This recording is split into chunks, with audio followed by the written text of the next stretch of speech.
powered by Reviting, streaming from the Reviting Digital Studio. It's the David Daily.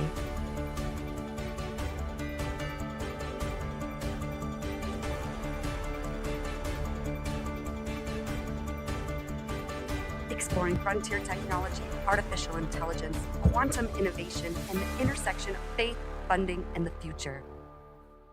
Here's your host, David Goki. Welcome to another episode of the David Daily Show. Today we have a special segment called Funding, Faith, and Future Tech. And I am excited to invite you to watch this show every week where we bring special guests, thought leaders, angel investors, and venture capital funds, and sometimes even founders themselves to speak to you and to speak on these special topics of funding in this day and age, faith background, and the future of technology. So today, without further ado, I'm going to welcome our guest, Kasey Devine, to the stage. Kasey, it's so good to have you here today. Yeah, thank you so much for having me. Great to be on the show. Awesome. So just for those tuning in for the first time, or maybe they've tuned in before, and maybe they haven't seen you on LinkedIn, can you tell us just a little bit more about yourself and why you're so passionate about LinkedIn as a platform? Yeah, I've been on it for a little while. I'm the founder and CEO of an HR tech company called Entravia. We just recently raised a pre-seed that we announced in the beginning of the year. And as far as it goes to LinkedIn, I've basically driven my entire professional network there, going back all the way to 2015, and have really been grinding there on the platform for a long time. I think it's a really great way if you think of going to a networking event that is never off. It's a really great way to make sure that you're communicating what you're all about and being able to connect with what I'd say is the new version of community that isn't just the neighbors next door, but folks that are like-minded across the country and across the world. I like that like-mindedness. It's the idea that we have similar values and belief systems and maybe cultural backgrounds, and we can actually come together. So who are typically the types of people that you serve in your business? And by the way, congratulations on getting funded. What details of funding can you share as we lean into our funding concepts? Yeah, so maybe I'll start on the funding side. One thing from the founder's perspective is, you hang your entire career on doing something because you believe it's going to make a difference, it's going to make an impact, it's going to help people. And you believe in it, you see the vision. When it comes to funding, it's always going to take longer than you think, even when the traction's there, even when you have a great idea.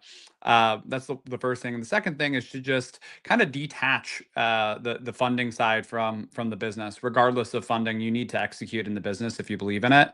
And there are enough angel investors, funders out there that if you really do have something and it's special, when you are authentically yourself as a founder or a co-founder, and you have that with a really great business, or at least concept early stages, like you will find the investors that you were meant to find. I believe, because it happened to us. Yeah, I love that. Awesome. So we're going to jump right in. So the format of this show, by the way, if you're tuning in, please post in the comments. We'd love to engage with you. And that's one of the benefits of going live. We have over 40 people live now across all platforms. Love it. So let's tap into our first topic, which is from a funding point of view. Time to talk about funding.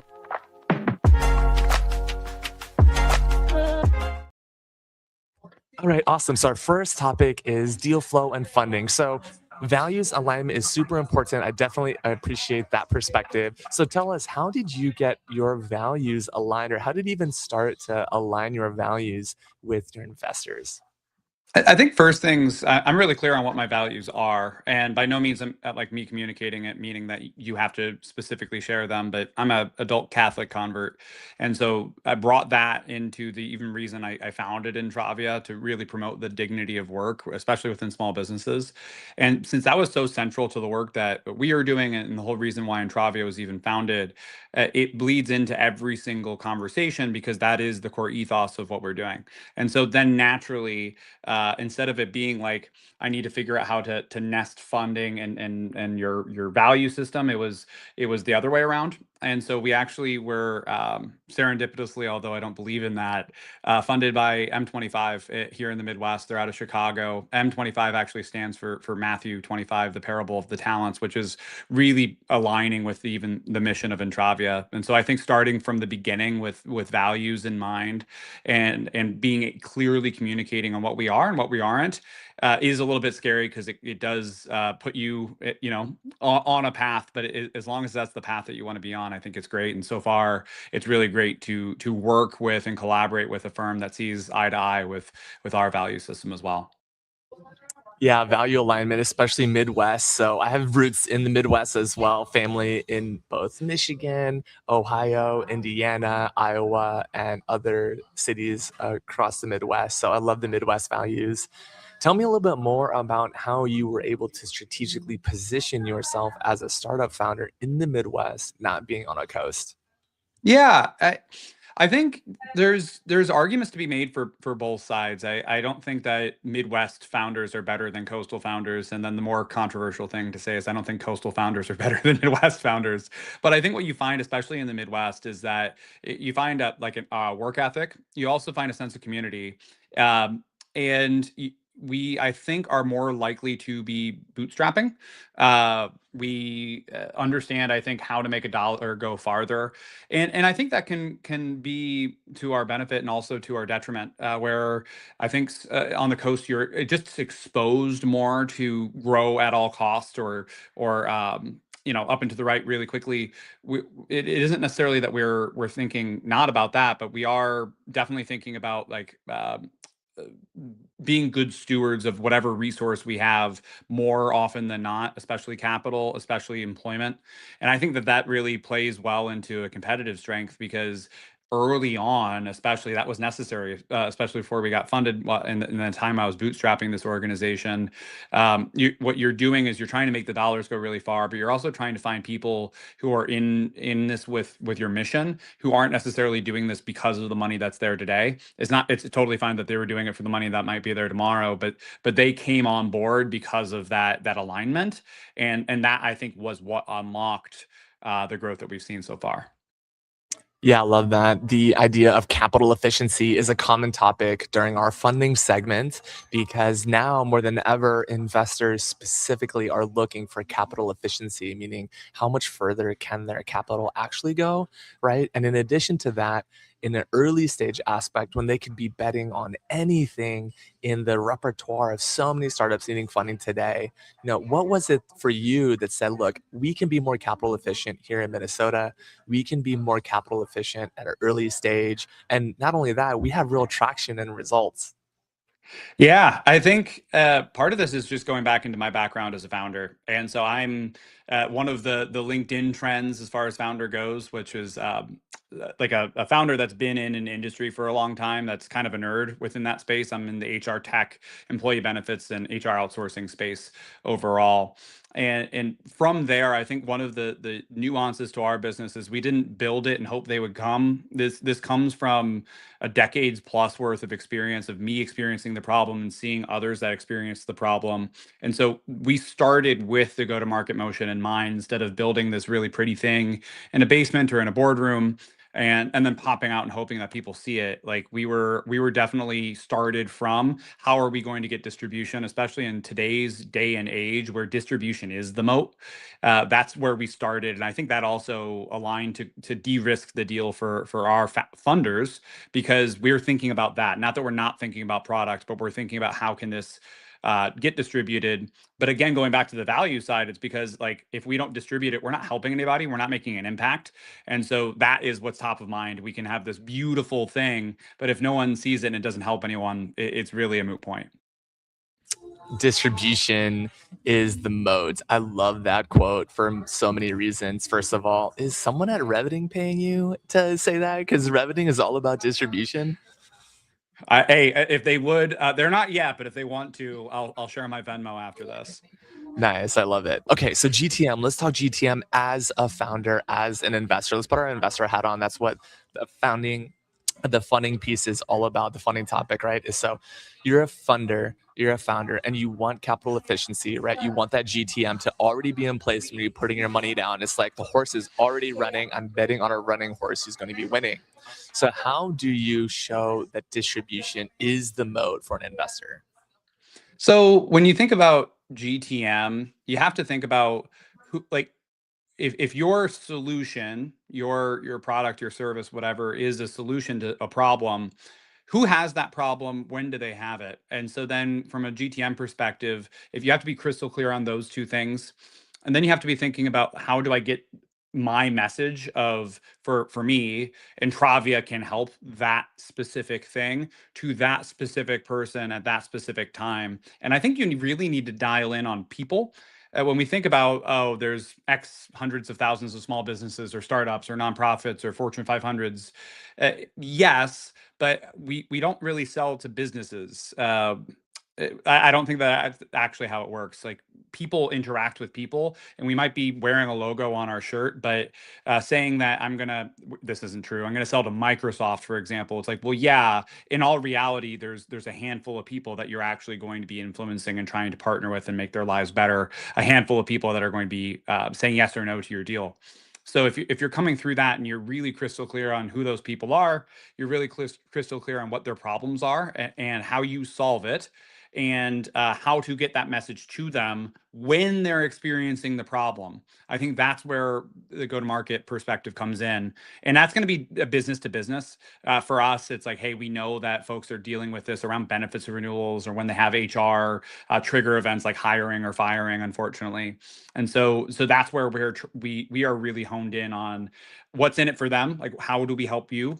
Not how cool our technology is, but how do we help you with this thing? And that we show that we understand, and we've sat in their seat, and we understand what they're going through, positively, negatively, etc., and that we have a way to make it even better.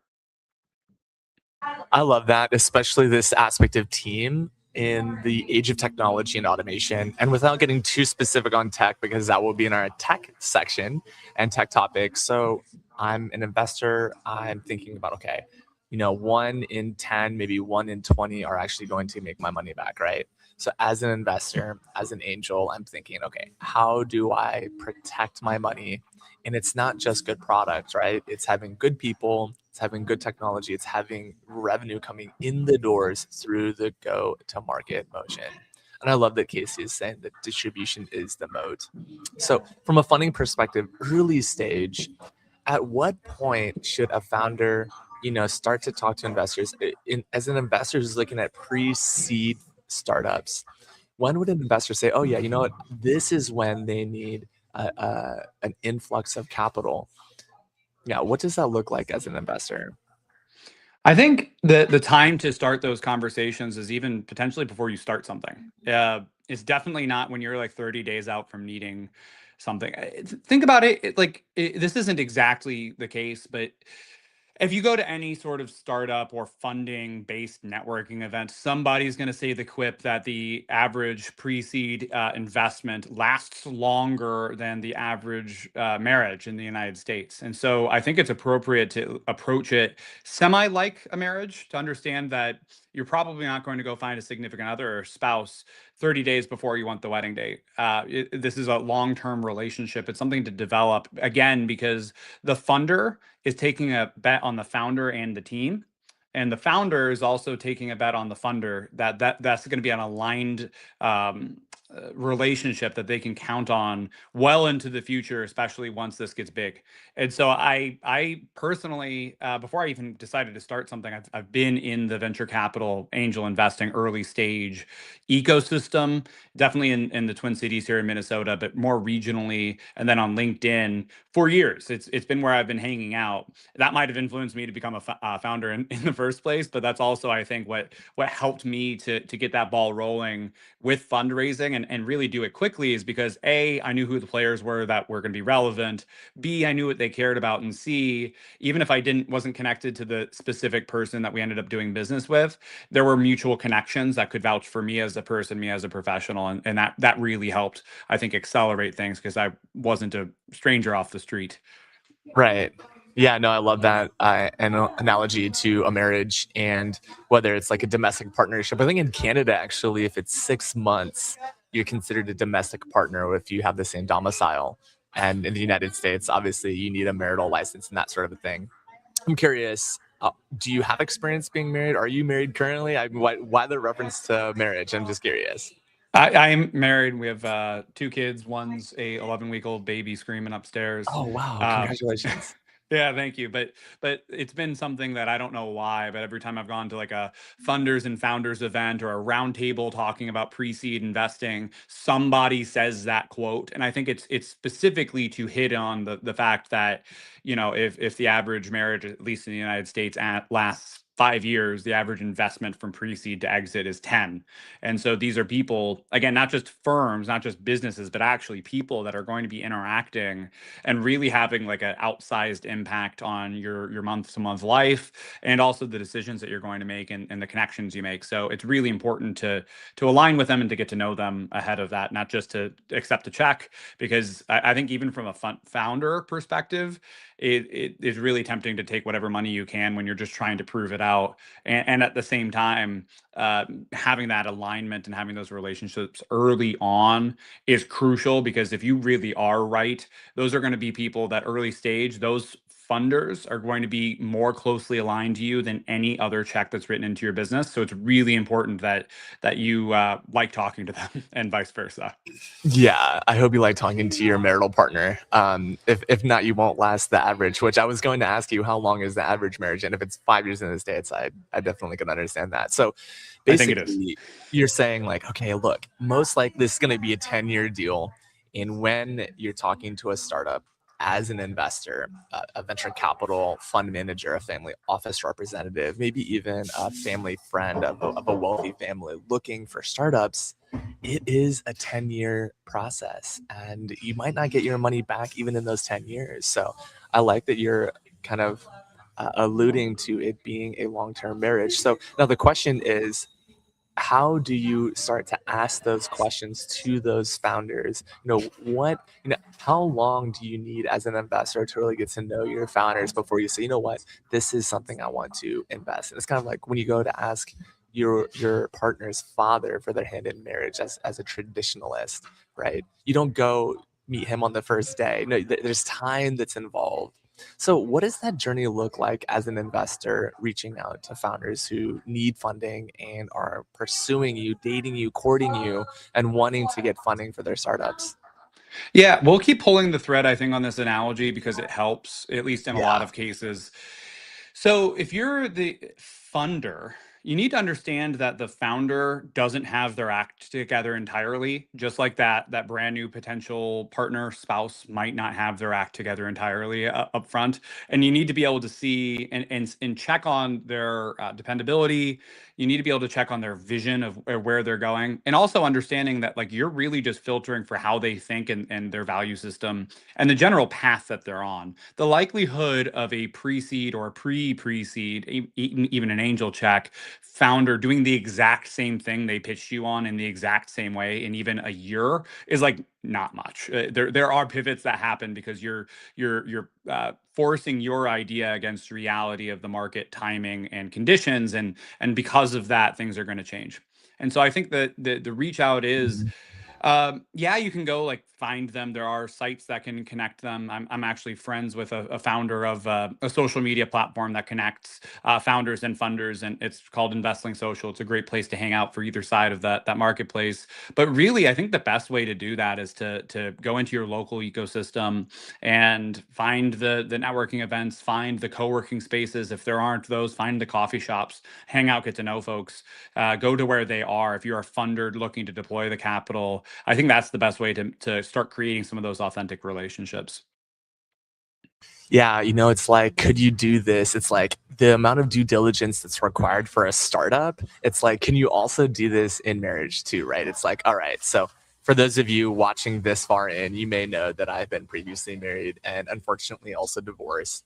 But what maybe I would have done going back, hindsight being 2020, is maybe I would have done more due diligence, right? Getting a full medical history, maybe getting a full, background check, maybe getting a full financial insight, maybe investing more time to get to know the family history and the culture and those sorts of things. And there comes a point where you just make a gut instinct, right? You pray on it, you think about it, you take all of the data that you have in front of you, and you make as informed of a decision as you can. And so similarly, as a funder, right, as you're getting to know a startup team member, is this someone who has been through a storm, right? Is this a team that has had conflict, has had to weather difficult times? And in the past 5 years, there definitely have been difficult times that founders have had to weather. So if you're looking for funding, not only are capital markets tighter today, but there will be more scrutiny on that early stage courting and networking period as you're looking for funding. So maybe we'll lean into our second topic, which is in our faith category. Focusing on faith for a moment. Kasey, if you're tuning into the show, thank you for being here. Faith and leadership in tech. So let's just start with faith. What does faith actually mean to you? And the second question is, what context does early childhood religion play into your faith view today? Ooh, great question. I'll go in reverse. I was really raised without much faith. I was somewhere between agnostic and atheist growing up, although I was around a lot of Christians, Catholics, and then raised like culturally Jewish from my mother's side. I decided to become a Catholic convert by my own free will 4 years ago now. And so it's funny because the childhood really had no impact on where I am today. But I think what you were saying in the last segment really ties into that decision for me and still into the business, which is the what does faith mean? It is that there's something more important than me, and also how I relate to the world and how I relate to other people. I mean, I can get a lot more theological than that, but to speak a little bit more broadly, that's really what that means. And it's trying to figure out how that all works and whether there is a definitive morality that guides how we act and how, especially in all life's walks, but business for sure. If I don't have the end goal in mind, to quote Toby Keith, if you don't know where you're going, you might end up somewhere else. And I think that kind of puts a bow on the idea for that. Yeah, no, I love it. And I want you to get deep into the theology. In fact, I like theology for a couple of reasons. One, faith mentor of mine once said, David, look, you can debate theology all day long. Happy to do it. You can't debate relationship with the divine.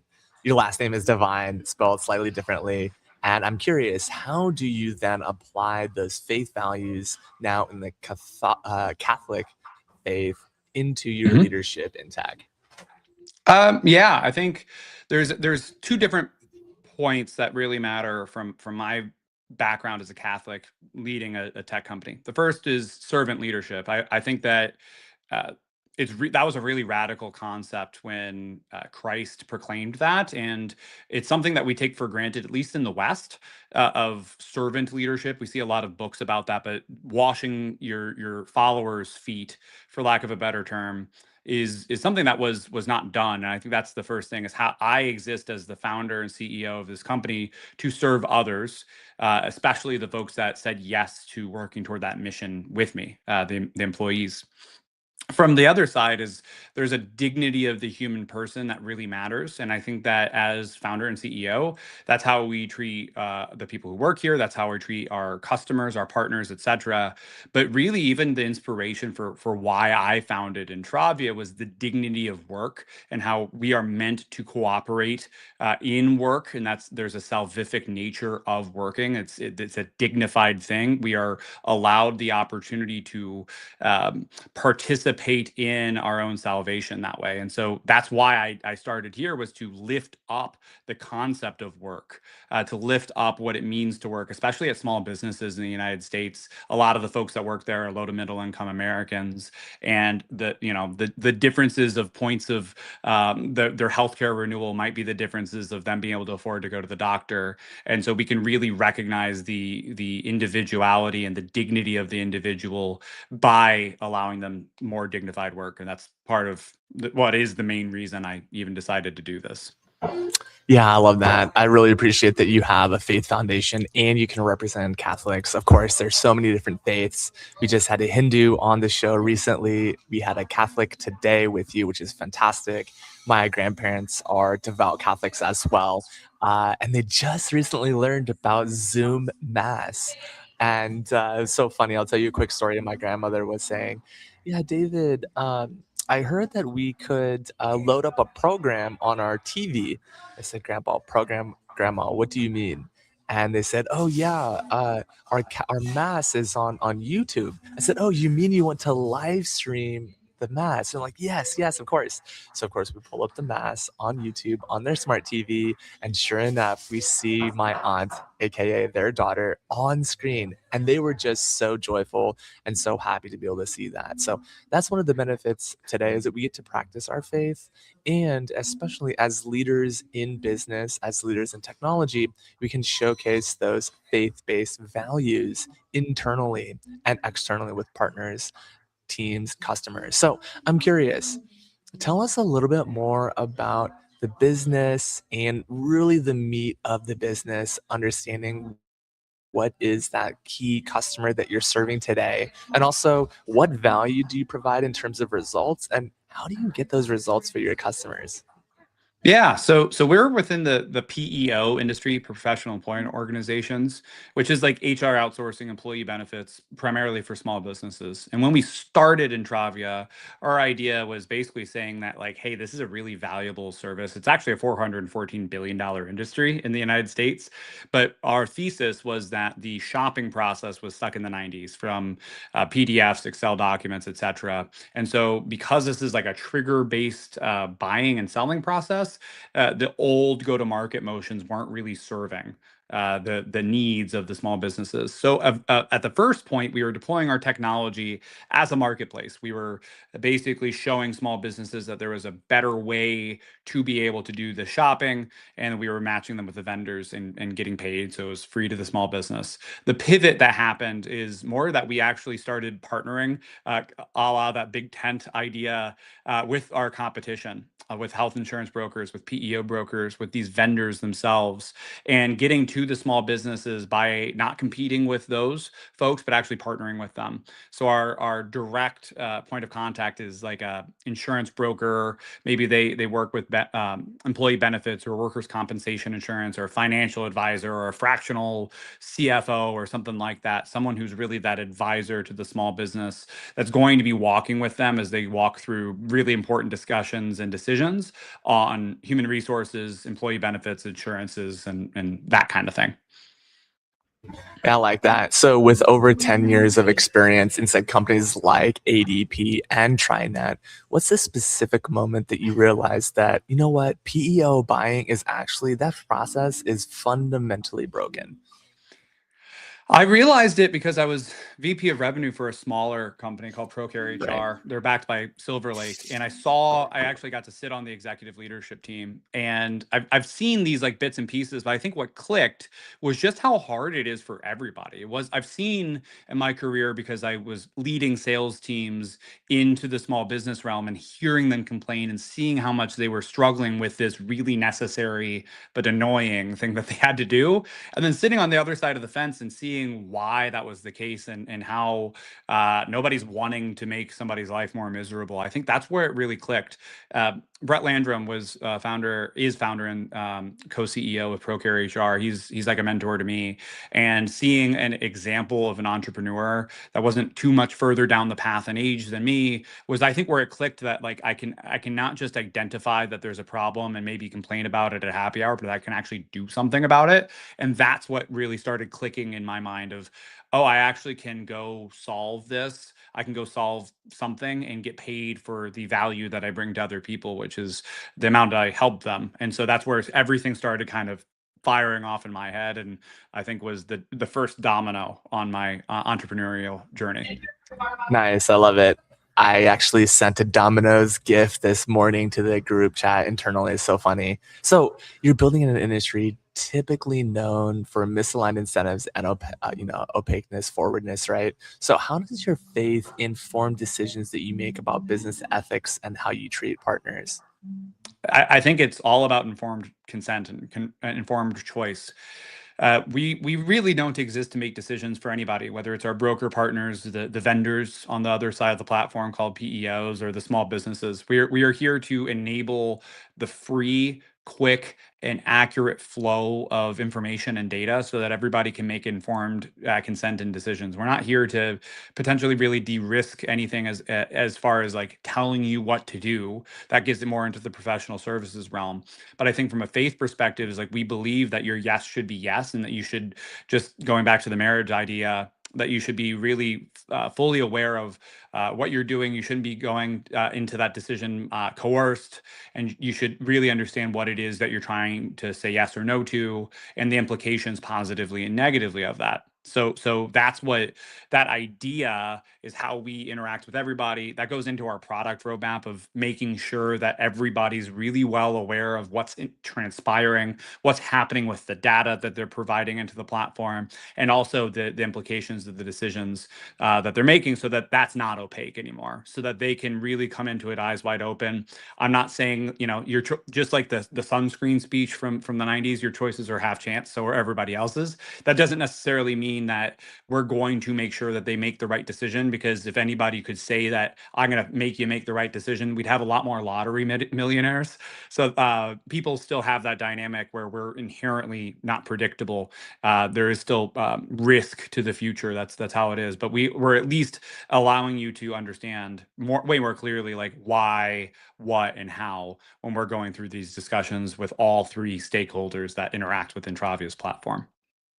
Yeah, I love that. I love that perspective, especially in an industry that hasn't always been forthcoming. And you had me at data and data speed. And what I'm really hearing you say, Kasey, is conviction. Are your yeses yes, and are your no's no's? And can you say that not just to be a people pleaser, but with a real belief system that's driven from an authentic, divine place of conviction? So important. So in that conviction realm, some entrepreneurs and some founders and investors as well have this conflict, right, between being faith-based but also driving speed as well. So how do you manage being fast but also being principled, and how do you hold both of those as a founder and communicate that and find investors that are also aligned with that system of values? I'll be a little bit snarky in my response, but Good. I believe in a God that created heaven and earth in 6 days and then rested. And so I don't think that there is a conflict between being faith-based and being quick. I think the more you are aligned with, using your words, the divine, the more I'm aligned in my faith to Father, Son, Holy Spirit, that's actually when things happen a lot faster. The caveat here is that they don't ever happen the way I think. I never would have expected any number of these things that occurred when I started my work day in prayer. And I legitimately just sought to serve other people and to do the will of God instead of what serves my own ego. Again, it's really hard, because I think our natural inclination is to do something that serves the ego, that serves the self, and to put ourselves in the place of God. And in reality, that's what usually slows things down. That's what creates your own stumbling blocks. When that is fully aligned, it is like hitting the straightaway on the Autobahn. Things happen really, really fast. I think just you're just not expecting the how. Which is I think for me so far in my short entrepreneurial journey, that's the sign that I'm doing something right. When people serendipitously pop into the picture, when things just kind of happen out of the blue, that's when I know that's the alignment. Yeah, I love that. My snarky response would be, what, God rested? You mean God had to rest himself, herself, themselves? Yeah, no, God rested. And that kind of proved the point that it's like, yeah, rest is important. And Yes. that's why the Sabbath is so important. I really appreciate also that you mentioned the Holy Spirit as well, and Jesus and God being good core theological belief. Some faith practices would disagree with your theology. Others would say, yeah, you're spot on. So whether you believe or you don't believe, it's that internal conviction that's so important. So I just wanted to take a quick moment to shout out to the Reveting team behind the scenes and the production team. If you've considered going live on LinkedIn Live, did you know that LinkedIn has a live stream platform just like YouTube, Facebook, Instagram, and TikTok? Well, guess what? If you've been thinking about your content journey and you want to have a live conversation with your audience, I'd encourage you to go live on LinkedIn. LinkedIn is a professional network of businesses and consumers that are looking for career transitions and business deals. So if you're an investor looking for more businesses to invest in, or an angel wanting to make your first check, I'd recommend you go live on LinkedIn. Even if there's just one person that you connect with, a live conversation will always beat AI. And in fact, in person is even better. So if you're considering LinkedIn, just reach out to us. We'd love to have you either on the show or have a conversation about how we can help you with your live stream strategy. And here's a perfect example. We have a comment asking, the more aligned we are to the divine, the more awesome things happen. And in addition to that, they said, can a leader lead without faith-based foundation to be successful at leading their team? I'm curious, Kasey, what do you think about this question? What a great question. I think it's a really good question, and I will say, I think the answer is yes, because at the end of the day, you could be successful. I don't think that you'll be as successful. I think it's going to be harder. I think you won't find as much fulfillment in it. But at the end of the day, success, like at least how I understand the world and I understand faith and theology, like if God is all knowing and all encompassing, he doesn't need us in any capacity. Like our yes does not impact him. Our no's do not impact him. He is still perfect. And so can a leader without faith-based foundation be successful at leading their team? 100% yes. And it's because one way, if you didn't have faith or you do have faith, I think the faith base is realizing that you're not the one doing it. I think where the faith less leader thinks that they're the ones doing it, typically, not all the time, but typically, or they put too much pressure on themselves because they think they have to do it. There isn't another outlet there. They are in 100% control. They're in 100% responsibility for everything. And I think that's where it's like, the answer is yes. A lot of the largest unicorn startups in the world were driven by very proud atheists. Yeah, I love that. That reminds me, actually, I volunteer for a nonprofit called AI and Faith, and we have agnostics and atheists there. Why? Because they also have a moral and ethical compass. So if you're considering AI and faith, we'd love to have you join, especially if you're in the Eastern faith like Buddhism or Taoism, as we are underrepresented in some of those faiths, or any faith that's a greater than a top 10 faith. We have a lot of representation in the top 5, 10 faiths. But yeah, you're exactly right. I really appreciate that response because the short answer is yes, absolutely. Without faith, you can still make ethical and moral decisions. What a great point, Kasey. Yeah, thank you. The hard thing is it just it devolves really quickly into um, a lack of like understanding, because it's like if you don't have a north star of what that there is objective truth and that there is objective morality, acting more morally is very difficult, because we get into this I'm okay, you're okay perspective, and that's not necessarily saying that's contradicting the individual's dignity and respecting somebody's ability to choose. But what I am saying is, like, it really devolves into the Tower of Babel, because you don't have the understanding that there is objective good and wrong, good and evil. And if you don't have that, then my understanding of what good and evil is, or right and wrong is, shouldn't impose on anybody else's. And that's where we all fall into chaos, because we are lacking that structure and order. And so I think while I'm very adamant that my faith is correct. At the same time, I think the thing that we can do to come together, especially in this time of polarization, is to acknowledge the places where we do see that this is objectively right or this is objectively wrong.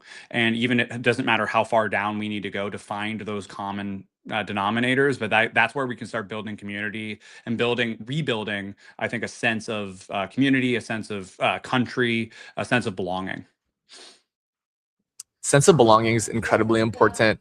And I like that aspect that you keep going back to, which is these biblical stories.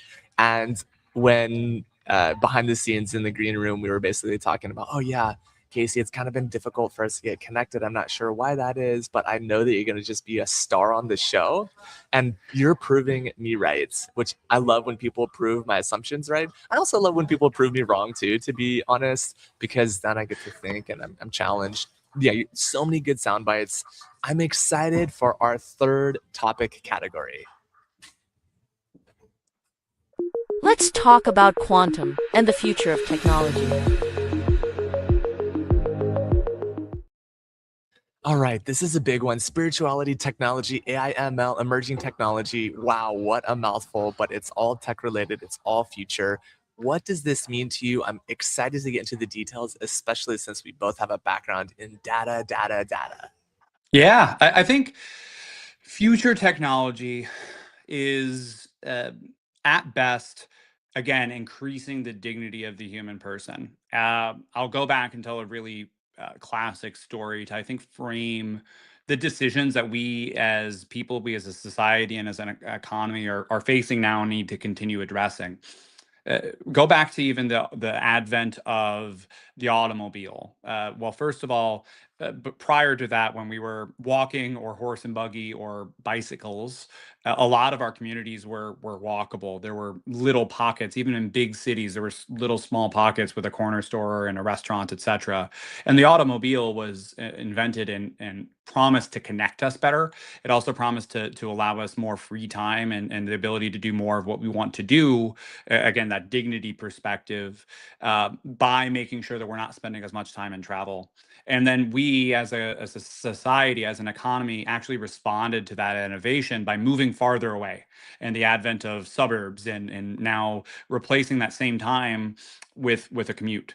And I think that's a lot of like the decision that we have to make with the future technology, AI, machine learning, all of that is how we're going to use it. If we're going to use this to trample upon people and trample upon their dignity and trample upon what makes us uniquely human and inherently valuable, I think that we're going to have a even worse problem than we did with the disconnect that we are dealing with right now.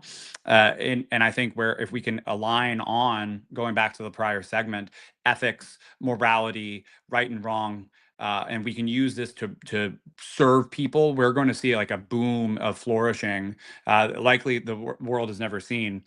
Case in point, if you think of even the most primitive technology, I'm staring at a brick fireplace right now. A brick can break a window and start a robbery. A brick can be the first thing of starting a homeless shelter. The technology, in this case, the brick, isn't really inherently good or evil. It is just a tool. And so while these advanced machine learning, AI, all of that stuff, models are really interesting, and we can be really tempted to humanize them. They are simply tools. They're simply technology, and when you strip it away, they're zeros and ones on a screen. And so we really need to not be enamored with the wizard behind the screen, for lack of a better term, and make sure that we're really crystal clear on the fact that this is meant to serve people and to alleviate suffering. Wow, that is so good. I love it. It's essentially the tool, right? It's the bit that says the technology is not the problem, it's the human, right? And from a theological and kind of a framework perspective, I really like Dr. Gretchen Huizinga's paper on righteous AI, including the voice of religion in ethics and technology, where she says, look, we can all agree that divine is the superseding intelligence, divine intelligence, and then you have human intelligence, and then you have machine intelligence. And this was a PhD paper that came out of the University of Washington.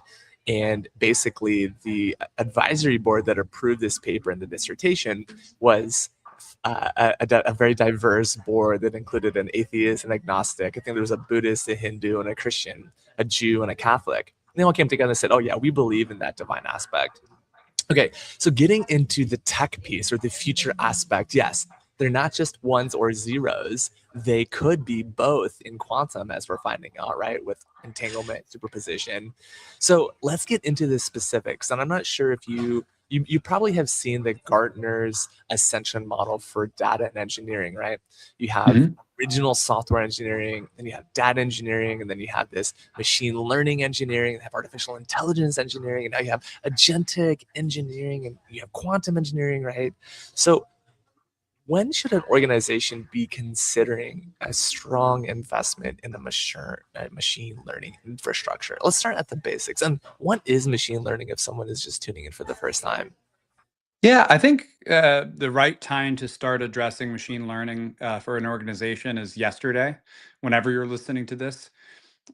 So I think uh, it, first things first is like machine learning is again like at the very fundamental level. I'm going to oversimplify this. If you like a better dissertation on this, look up the paper that you referenced, David, or get into it online. But it is simply what it sounds like. It's the ability for machines to learn and act upon information, data, inputs, etc. And so, I think it's like saying, I'm not ready for that. I'm not ready for the internet. I'm not ready for email. It's all here though. It's already here. And so I don't think that this is something that the AI or machine learning fairy is going to come along and tap you on the shoulder and say, today is the day that you really should dive into it. I think starting that journey and figuring out what it is and what it means, really being hyper curious, at least you're, again, going back to this, making a informed decision, informed consent on what you are saying yes or no to. When you get into it, it simply is making things go faster. And I think the irresponsible thing can be starting off this X thousands or hundreds of thousands or millions of dollars project, not knowing what you're really doing or automating for the sake of automating. If you are automating a horrible process, you're just going to produce more trash.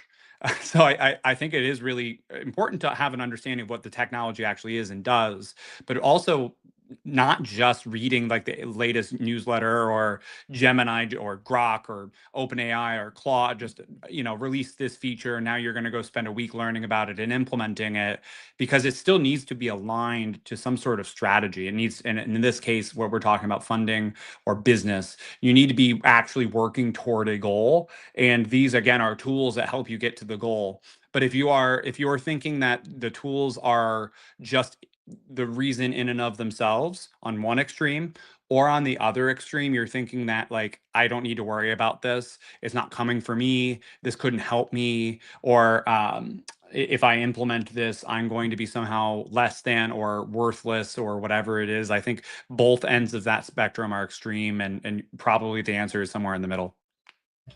I love it. There was a software executive that once said, software speeds up process, including bad process, right? So software speeds up process, including bad process.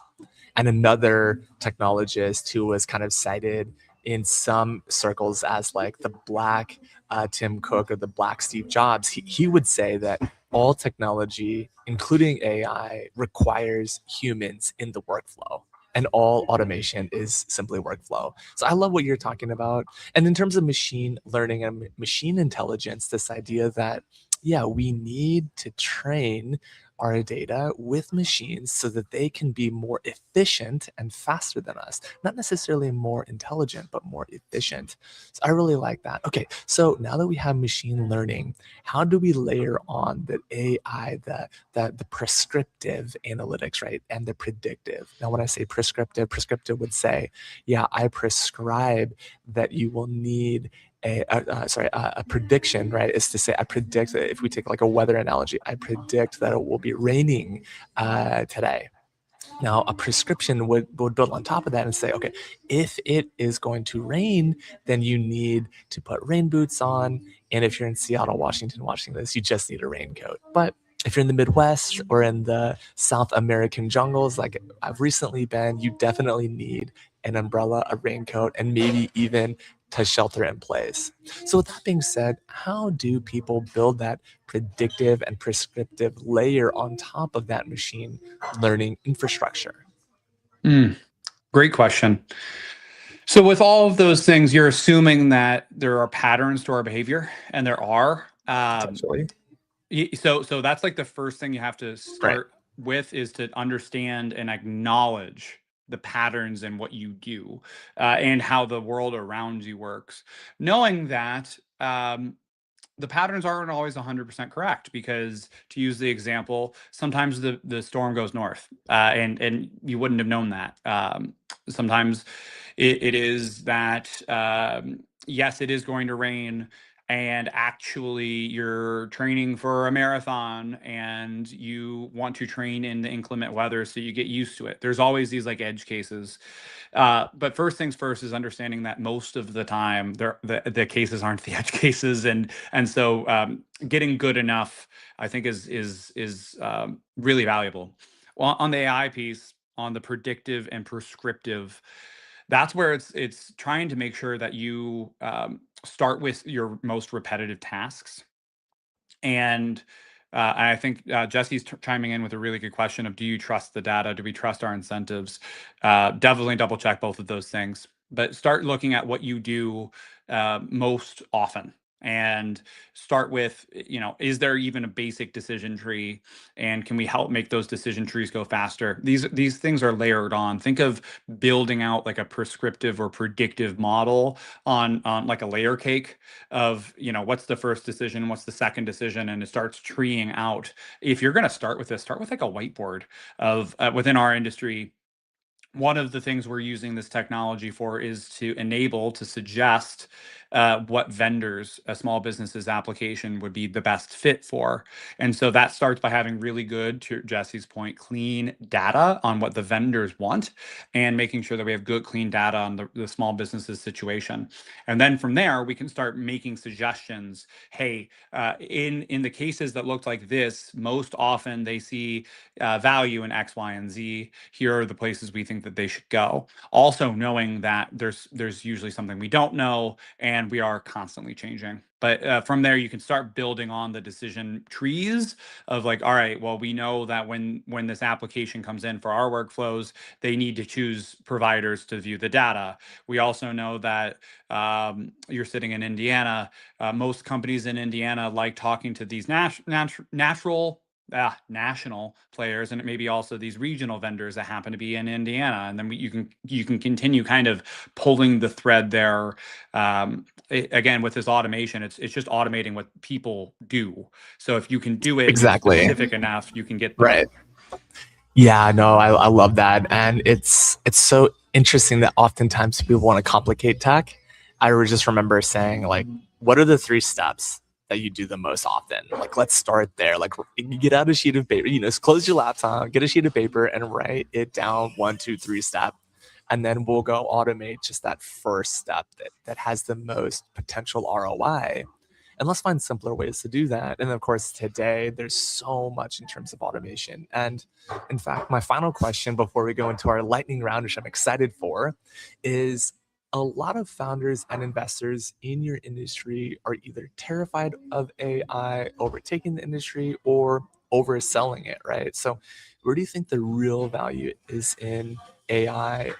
Where's the real value of AI hiding in HR and compliance workflows? It's lying in the ability to get closer to human interaction faster. It's not necessarily in automating away what makes us human. It is allowing the solo practitioner, for example, to be able to make human connections with the folks that work at their organization more frequently, for longer, with more information, and faster.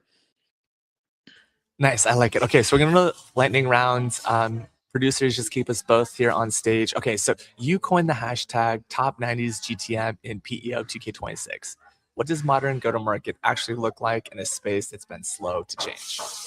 It is getting out of multi-page Excel spreadsheets and PDFs, and at least catching up to the mortgage industry. I love it. Fun fact aside, the number one data source for Power BI when Power BI was invented was a manual CSV Excel sheet. It was not the cloud. Anyways, all right, lightning round number 2. If Entravia works exactly as you hope over the next 5 years, what does the PEO industry look like differently because of it? We have accelerated the year-over-year growth from 15% in the industry to 22%, creating well over $200 billion in enterprise value for everybody involved.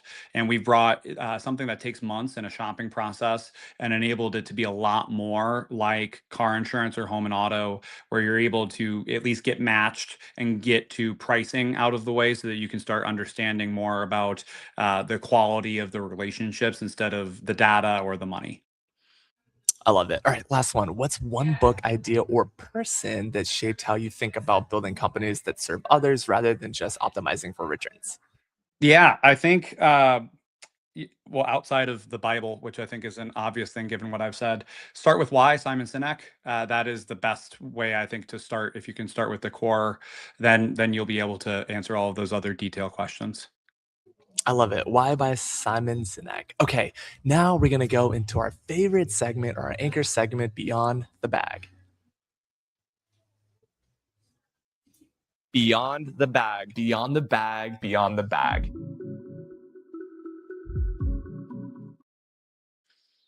All right, so I'm excited today. It's always a surprise for me. So, what is in your bag, Kasey? I carry a rosary with me. It's like a wristband kind of thing, and that is with me no matter what. If I'm going for a business trip or pleasure trip, that's always with me. Nice. I love it. I have something kind of like that, but what I have is I have this bracelet that actually has a one white symbol representing Christ and then 13 other beads and a cross symbol here that sits on the edge of my bracelet. So it reminded me of that. I've never shared that before. And then secondly, I also have a miniature Jesus Loves You figure, which is just so fun. And it's just sitting there hanging out. Adorable. And if you don't believe in Jesus, that's okay. My question to you would be, who is God? This is more of a personal thing. Like, is God Buddha? Is God Allah? Is God your Lamborghini? Is God your business? Is it your wife? Is it your kids? What is God to you? And God will reveal himself to you. So, all right, this has been an amazing show, Kasey. I'm so excited to have you. How can people stay in contact with you? Yeah, the best place to do it is LinkedIn. I don't have other social media, so if you see something that looks like me, tell me because it's not me. So you can see in the show how to spell my name and connect with me there. I post every day and would love to chat with you there too. Awesome. I love it. And right before we get to our outro video, just remind our audience, who is it that your customers are? What value do you provide? And how do you serve them with measurable results? Yeah, we work with small businesses, but primarily insurance brokers to help connect small businesses, their clients, to these PEO vendors for outsourced HR, payroll, employee benefits, workers' compensation insurance, et cetera. And we take something that takes weeks and make it take minutes. So if that's something that you're shopping, we have the most efficient platform on earth to do that. I love it. From weeks to minutes, PEO, vendors, partners, and customers. All right, Kasey, thank you so much for being on the show. If this is your first time, folks, tuning in, please comment, subscribe, like the show, and specifically on Apple Podcasts, go give us a 5-star review if you like this. We loved having Kasey on the show, and we will see you on Thursday with another special guest on The David Daily.